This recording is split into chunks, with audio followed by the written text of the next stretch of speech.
Yo, it's Tysic Thunder, and because 'tis the season to be giving, I've come up with a wish draft. So it's going to be 3 wrestlers I want to see from WWE go to AEW and vice versa. 3 from AEW that I want to see in the WWE. Now, before I give you entry number 1, I'm just going to come out and say right now, it was Austin Theory. So it is no longer him. I'm going to be replacing him because obviously we just saw that he is revealed to be the masked man, which we're going to talk about that in a second. But I consider this Austin Theory's last chance at any kind of momentum. So we'll see how it gets handled. I already had this list made up of my choices before the masked man stuff even happened, but everybody knew it was Austin Theory. To me, there's only 2 people it could have been, for the most part. So let's talk about that real quick. First of all, I'm hearing theories that there's multiple masked men. Now, okay, maybe, but I'll tell you this.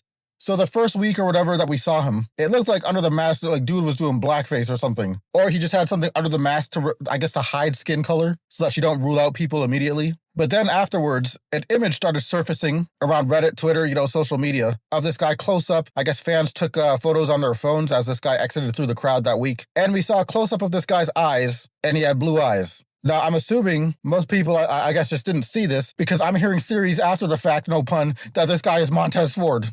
Where? You guys want the Street Profits to break up so much that you're willing to suspend your disbelief that Montez Ford put in blue contacts for a week just to get a push.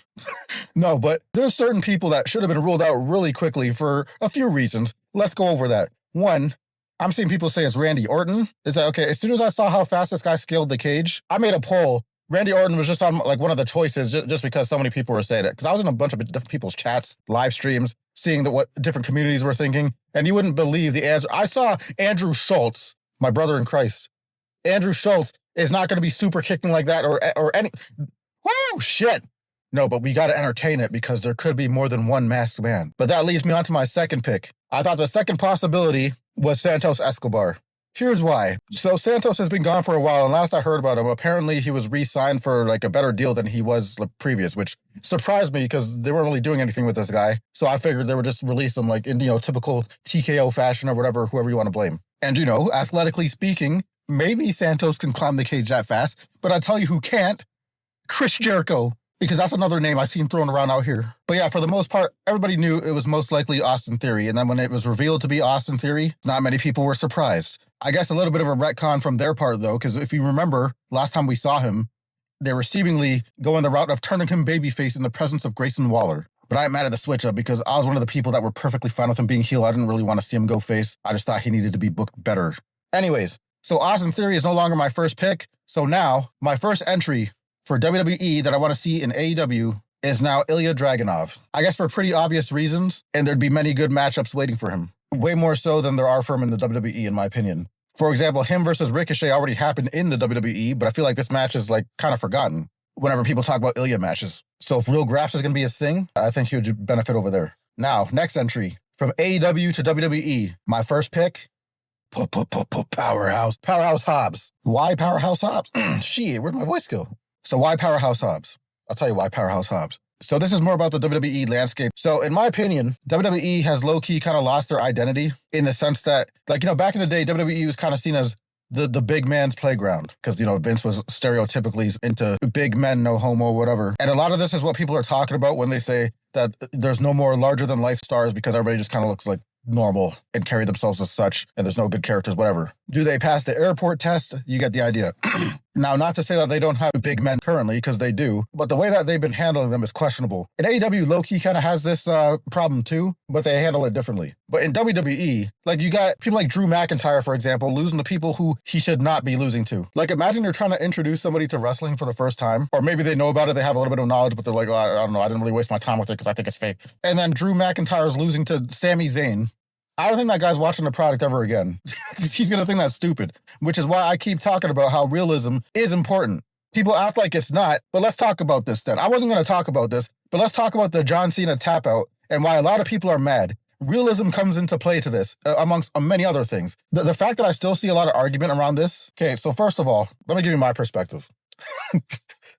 When that match was happening, and then I saw that moment when John Cena smiled and then went into that light-ass tapout, I wanted to vomit because I knew that the theater kids and WWE creative in the back probably thought this was so cinema. Oh my God. I saw people, there's people on here, they're mad that people hate this. It's like, we hate this for a reason. Even from a kayfabe perspective, not even realism. Even from kayfabe, it doesn't make sense. We're going to go into this. I wasn't going to. Oh, here we go. Okay, let's talk about it. Bear in mind, because this is another thing that people assume, I'm not even a John Cena fan like that. I fell off of John Cena in like 2006, dog. After that, I was already sick of him because of how stale shit was getting and you know, the booking and whatever. And I still think that him tapping out for Gunther was dumb. Now, as far as who I wanted to win this match, I didn't really care too much. Like at this point, the farewell tour was so far past ruined that I didn't really care. But it's not the fact that he lost.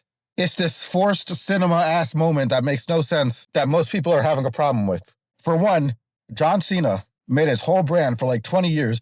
Kayfabingly speaking, this effectively ruins his legacy because of how much it doesn't make sense. Now, people are like, oh, it's passing the torch. You have people defending it from like a business perspective when they're not even, you know, you got to respect a time-honored tradition and go out on your back and get back to the company that made, shut up. You're not a part of the business. I'm a fan. And this made no sense. There's like 2-3 layers of this, why it doesn't make sense or why this was a bad way to do it. Oh my God, the dances that I've been seeing. Oh, Star Wars. Oh, you gotta understand, we make stories. We're like the Marvel Cinematic Universe. This is a new one I'm seeing now. Dog, WWE, everything but wrestling. Now we're the Marvel Cinematic Universe. Holy shit. These people are really out here thinking they're cooking. Okay, so let's get into it. Why doesn't this make sense? One, John Cena, for 20 years or however long, never give up, never give up, never give up. That's my whole thing, never give up, make a wish, blah, blah, never give up. Good role model, set an example. And then we finally get to this point, the very end of his career. Never mind passing the torch to a heel in this manner. Dog, John Cena tapped out to a move where you do not have to tap out, to even, especially him. It's a rear naked freaking choke, dog. It's a sleeper hold. Again, on the realism here, I knew that I wasn't going well, I already knew I wasn't going crazy anyway. I didn't need validation.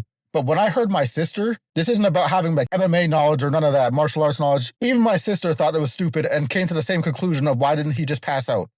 And that's when I knew, okay, yeah, there is a such thing as going so far cinema that you're basically just in fantasy land. But after bringing out the Marvel Cinematic Universe, maybe this is what's actually happening. They don't care. We're going to be shooting webs. We're going to be jumping off the top ropes with jetpacks. We already had Alexa Bliss shooting fireballs. Now suddenly John Cena has to tap out to a sleeper hold, who so many people below him have not even done that.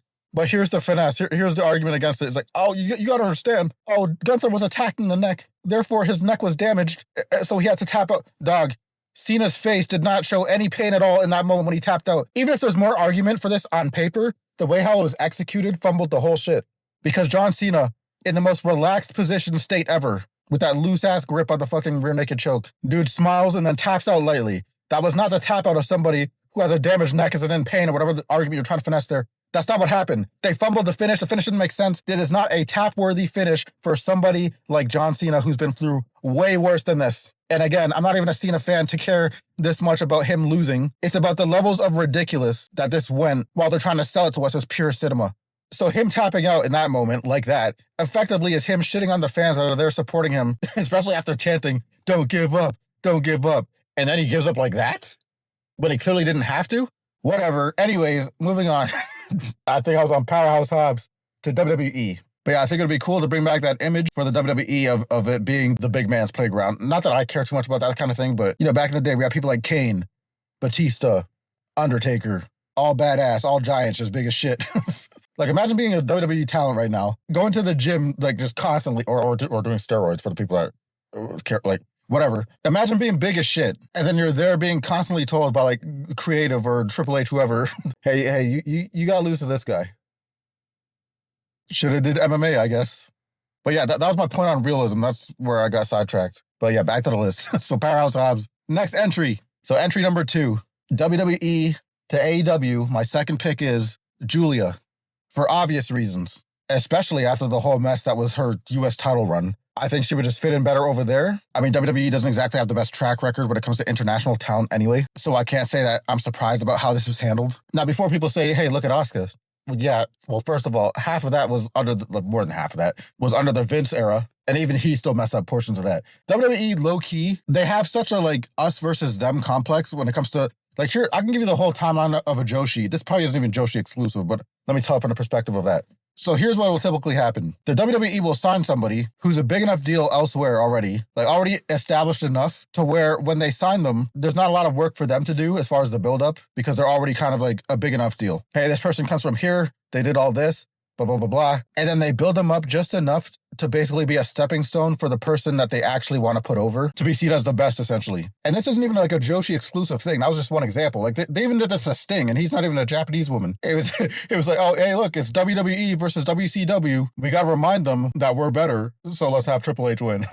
I could bring up all of TNA, but we're not even going to do that. Io's been in the WWE or the NXT system long enough to where they didn't really do that to her as extremely. But even there, it looked like they were about to. Remember a little while back where they were putting so much emphasis on the fact that Rhea Ripley had never beaten Io Sky? I can almost guarantee you that the original plan there was for Rhea to finally beat Io, and then that would have been like the end of that story. Which they might come back. They're probably going to revisit that, but they seem to have detoured for the moment. Because they went from that to now basically they're essentially like lovers.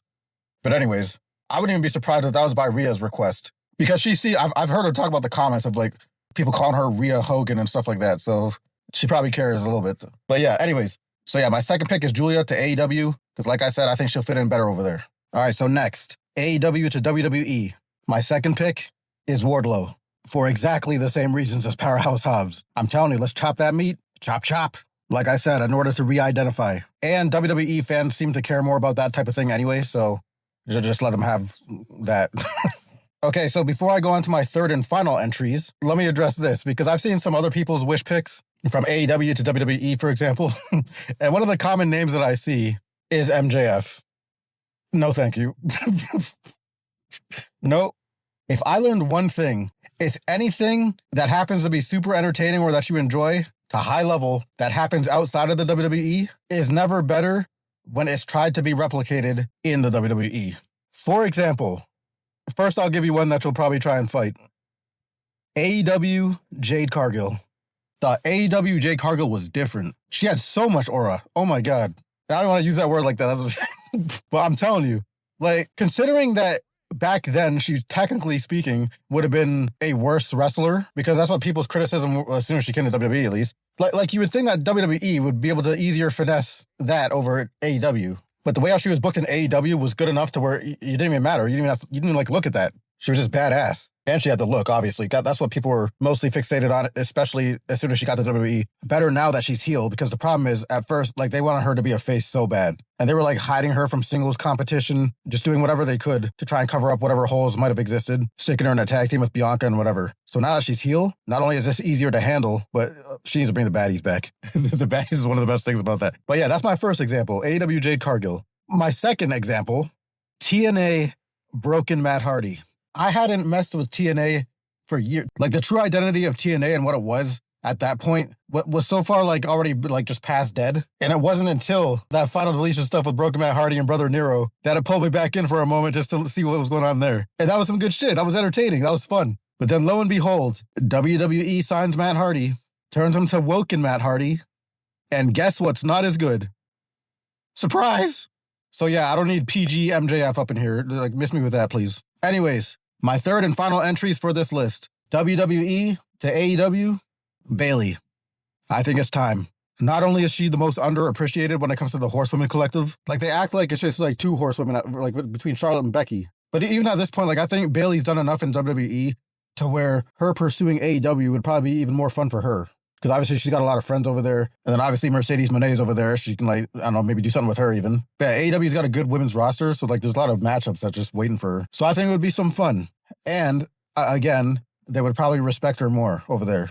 I've said this before, but Bayley's my favorite horsewoman. And just, like, as a person, she seems like one of the better meets as far as, like, if you're just, like, meet a super, like, I almost said the fucking word. Shit. I almost said the S word. If I wanted to meet talent, Bayley would be, like, probably my top three of who I'd actually, like, probably want to meet as far as who seems like a good, like, nice person. I like Bayley. So to see her get, like, pretty much disrespected the way that she does, it's just like, but yeah, shout outs to Bayley. She's my pick from WWE to AEW. And my final pick from AEW to WWE is Toa Leona, because he's Samoan, so WWE will love that shit. Tyzik Thunder, and I'm out.